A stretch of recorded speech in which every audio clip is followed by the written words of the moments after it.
Calling out to the wolf pack. This is Call of the Wild with Danielle Lewis. Welcome to part 2 of Late Night Ride. Now we're going to talk about why Danielle checked the fuck out for 3 weeks. And it's not pretty. If you guys are paying attention to the timeline, you could probably figure out where I'm going with this. Now, when Kyle Kulinski said that he was going on Joe Rogan's show, I not only did not put 2 and 2 together, I didn't even bother to gather up the variables. So when videos showed up on his channel of Kyle on TYT, I'm like, oh, great. Now I gotta watch Cenk and Ana just to get my dose of Kyle this week. Lovely. So I'm watching the videos, and I think I watched like 4 or 5 of them. And there were a couple that pissed me off. Another one that was fun and funny, easy for TYT, because it was anti-Trump.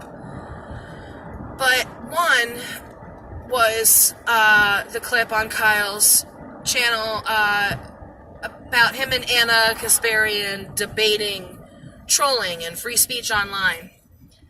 And one of her complaints is the fact that right-wing idiots will smear TYT and Ana Kasparian as the Armenian genocide channel and Ana as an Armenian traitor. Now, when I saw this, I just had to laugh. Ana, I hate your fucking guts. And even I backed you up on this in the comments of my channel. Of the video that I did against you and Cenk. Because I fucking hate you. And still, someone, good on you for doing a video against the Armenian genocide channel. I said, what the fuck does that even mean? And I went, because I'm a smart person, and I looked it up to find out that it was a faction within the Young Turk government that was loyal to the monarchy that slaughtered the Armenians. How do you like that? Because smart people will go and look shit up so they can make stupid people look stupid. That's the type of thing that is easily confrontable. What is not easily confrontable is when people are making death threats, bomb threats, threats of harm, going out in the street screaming, "Jew will not replace us." These things are incitements to violence.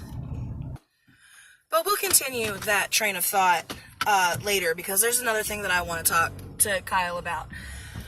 Now, on another video, and this is the video in which I lost all hope for humanity. Something inside me died in this little exchange, where they did a video about a woman at CPAC railing against Donald Trump and his mistreatment of women. And Kyle said, well, I would be more impressed if she went out to CPAC to discuss how Donald Trump's tax plan is going to hurt women. And Ana says, yeah, but we're talking about women's issues.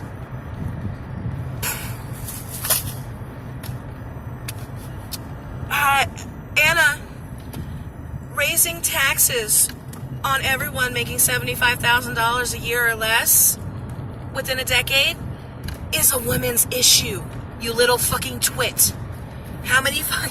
What kind of progressive are you to where you will just dismiss an actual progressive feminist argument by just saying, oh, but we're talking about women's issues? This is why I hate you, Ana, and this is why people hate TYT and SJWs. Because taxes are a women's issue. The minimum wage, becoming a living wage, is a women's issue. Universal health care is a women's issue. We're not just talking about free tampons and proper gender pronouns, okay? We're talking about economic policy that benefits women. You myopic little twit.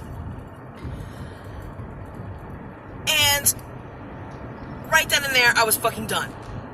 Absolutely done. And it pissed me off that after she said that, Kyle did not hit back at her. He just simply didn't. He let it go. I think he was stunned.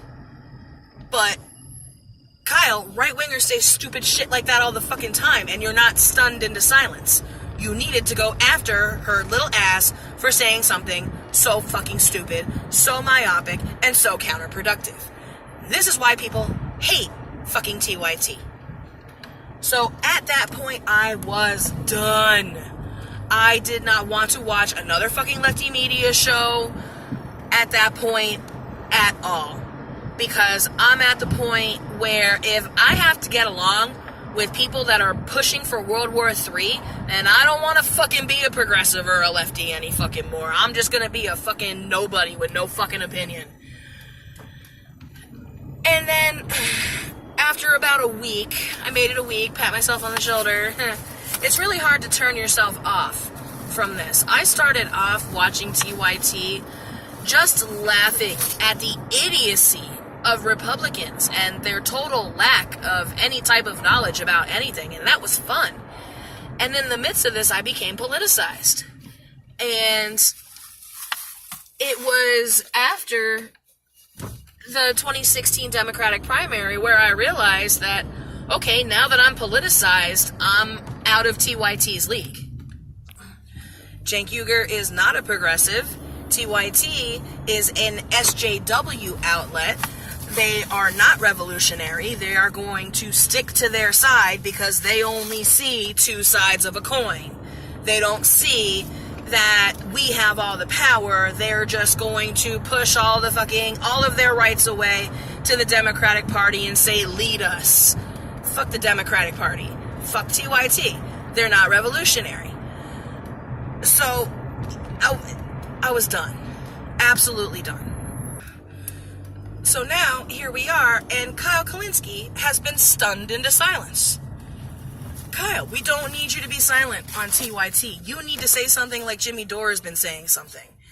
Because you just going on TYT, debating Cenk Uygur or whatever, and trying to be nicey nice about it, is not working.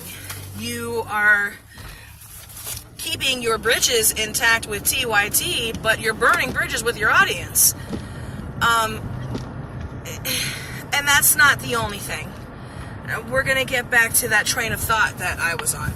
Because after about a week of my isolation, I came to a Kyle Kulinski video where he's talking about free speech absolutism.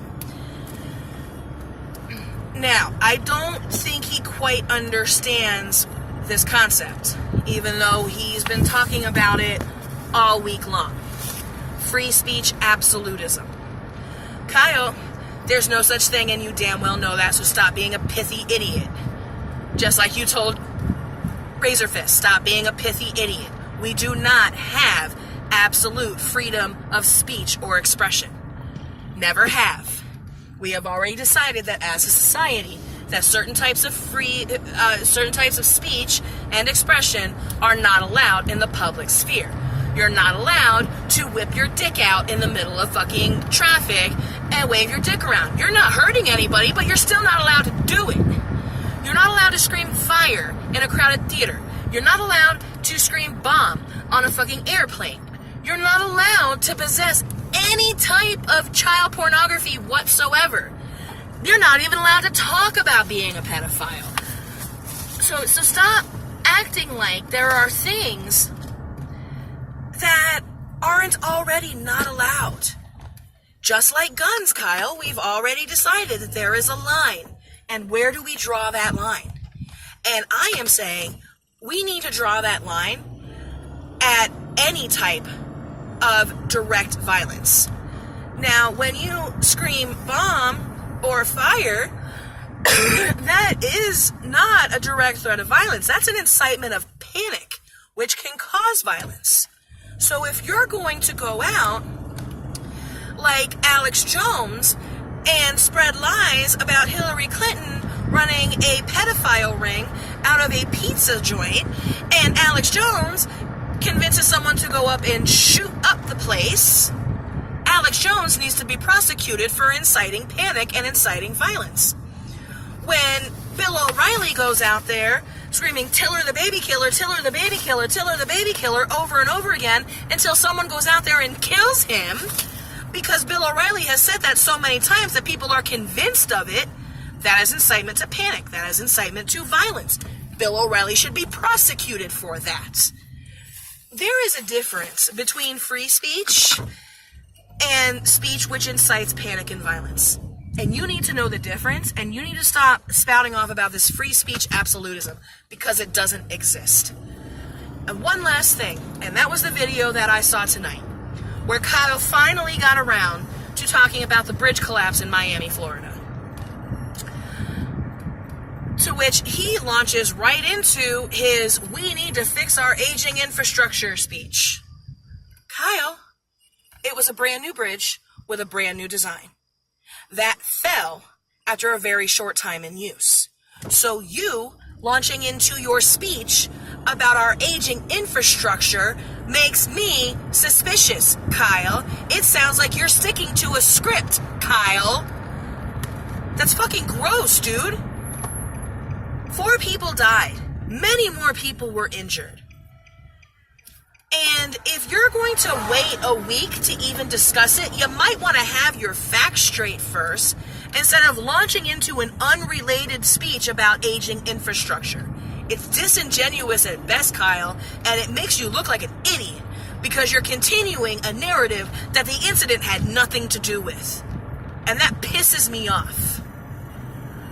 It's a disingenuous argument from a disingenuous place, because you don't feel like individualizing your stories. You're just going to continue on with your overarching narrative and script.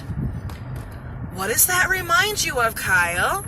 That reminds me of H.A. Goodman, willing to say anything to continue his narrative of TYT is bad. See where I'm going with this, Kyle? So now it's getting to the point where I am starting to see shit, Kyle, and Jamal, and Jeff Waldorf, and Mike Figueredo. It's amazing that the only person that seems to have their head on fucking straight and whose opinions completely line up with mine is Jimmy Dore. The rest of you, I'm starting to wonder because now that I have, and I'm in the area, and I have advanced knowledge of the situation, and I watched you report on it like it has anything to do with our aging infrastructure, I'm like, oh fuck, he's on a script. He just Marco Rubio'd this motherfucker. That's basically what he did.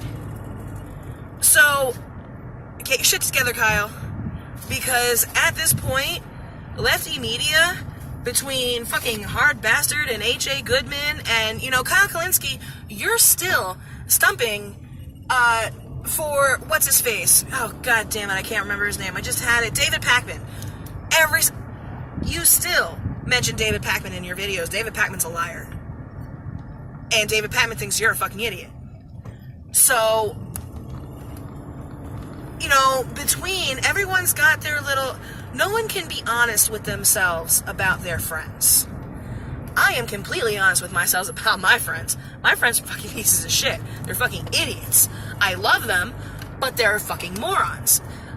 The lady that I showed you guys with the Donald Trump is my president t-shirt. She's a flat earther. She's anti-GMO, anti-vaxxer. She's completely off the fucking spectrum. I love her, but she'll never be my political ally. So, people need to start being honest with themselves about their friends. And that goes especially for you, Kyle, and David Pakman. Because David Pakman is another one that has been pushing the Russia hysteria and thinks that all Bernie or busters are petulant children that need to catch a clue. So, yeah, I'm kind of, I think I'm going to take another break, y'all. And I'll see you guys when something else retarded happens.